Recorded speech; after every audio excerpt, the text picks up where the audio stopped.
Okay, so I don't know. I've heard the COCOBOD, they say that there's a break from 32-year cycle. Yeah. The finance minister, who is the one who... Okay, now I understand you. So because there appears to be some inconsistency. There is. That's what you are saying, yeah. So that's the context of your question. Yes. Okay. This issue about... And that, the Greek minister also says that they will not go to banks, but they are going to the processes. It's a clear departure, and they give us some reasons and all that. This issue about COCOBOD always sourcing for loans to buy cocoa. There are many people who believe that after so long a time, we should be able to reduce the dependence on foreign loans to buy cocoa, and that we should be relying on our local finance industry.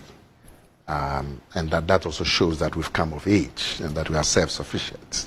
So there's that sentiment. And so when you listen to the intention of the COCOBOD CEO, that they are now... He was announcing to us a decision. Yeah. When you listen to the decision, initially you'll be cheered up that, oh, finally we are going to get this financing from our local sources instead of going abroad. Then you listen to the two ministers. The clear information is that it's not going to be possible at this period. The Minister for Finance talked about going out there and looking for the syndication. He even said that some 600 million. That's what they expect. Yes, that they expect. And then the Minister for Agriculture is talking about leveraging the buyers, the local buyers.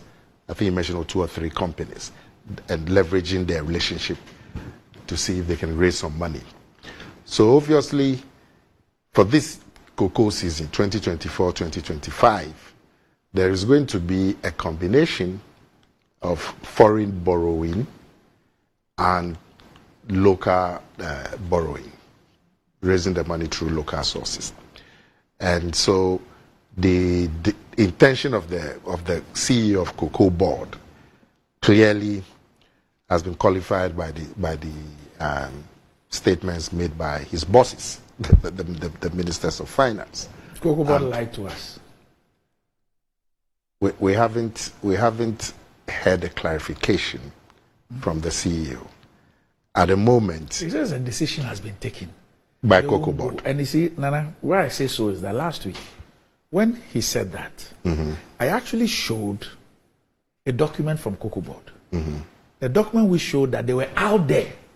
Oh, so you are saying looking for money. Okay, so what you are saying is he hasn't told the truth, because as he said we are going to rely locally, he's out there looking for money. He's gone out there looking for the money, and the finance minister has confirmed that indeed 600 million is coming from syndication. And the other minister... This is the document. Yeah. That's it. But I'm saying that... March 12th. Listen to me. What I'm saying is that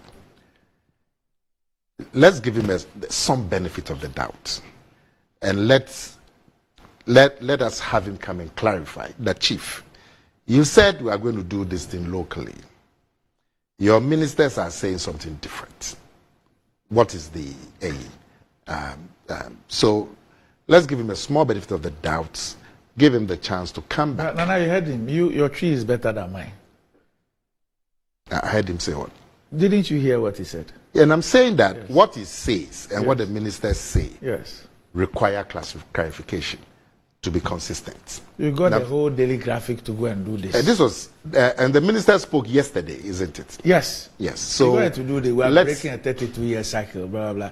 Yeah. You know, and Nana, even on the issue of people worried about raising the money for outside, and we should do. Look, let's not forget that this same COCOBOD has raised cocoa bonds. They raised cocoa bonds that they were unable to pay. And all those who bought the bonds have had a haircut.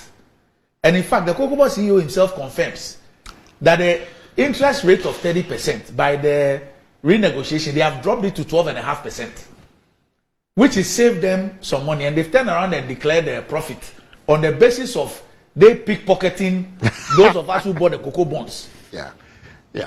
Okay, so what you are saying is that even raising the local syndication will be difficult in light of. So if they say that they won't go to the banks, it is not because it's any strategy. A bank that has bought cocoa bonds use their customers' money to buy cocoa bonds, and you have given them this haircut and reduced the interest from 30 to 12.5.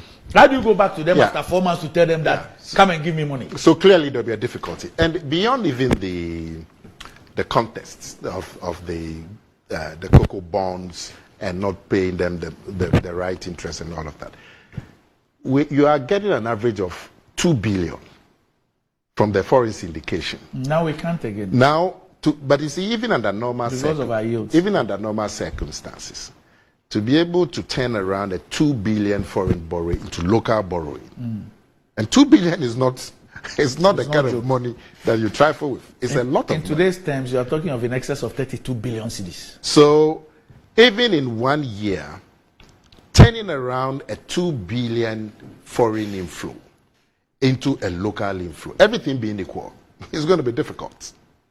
And then you have this situation where people have been disappointed because of the haircut they have with the cocoa bonds and so on. So it's going to be very difficult. And even if that's the intention, it's going to take some time. It's going to take some time. You're going to cut it. If it's 2 billion a year, you're going to cut it by maybe 100 million, 200 million, and then you go and try and build up the local capacity to be able to finance. But my conclusion is that there appears to be some clarification needed. So I would urge the cocoa. Shouldn't we go with the finance minister who was flanked by the agric minister, who is the supervising minister for COCOBOD? Ordinarily, we should go by them. But let's have the man also come and clarify. To come and explain the line. To come and clarify. Okay. The inconsistency. Okay. So we can.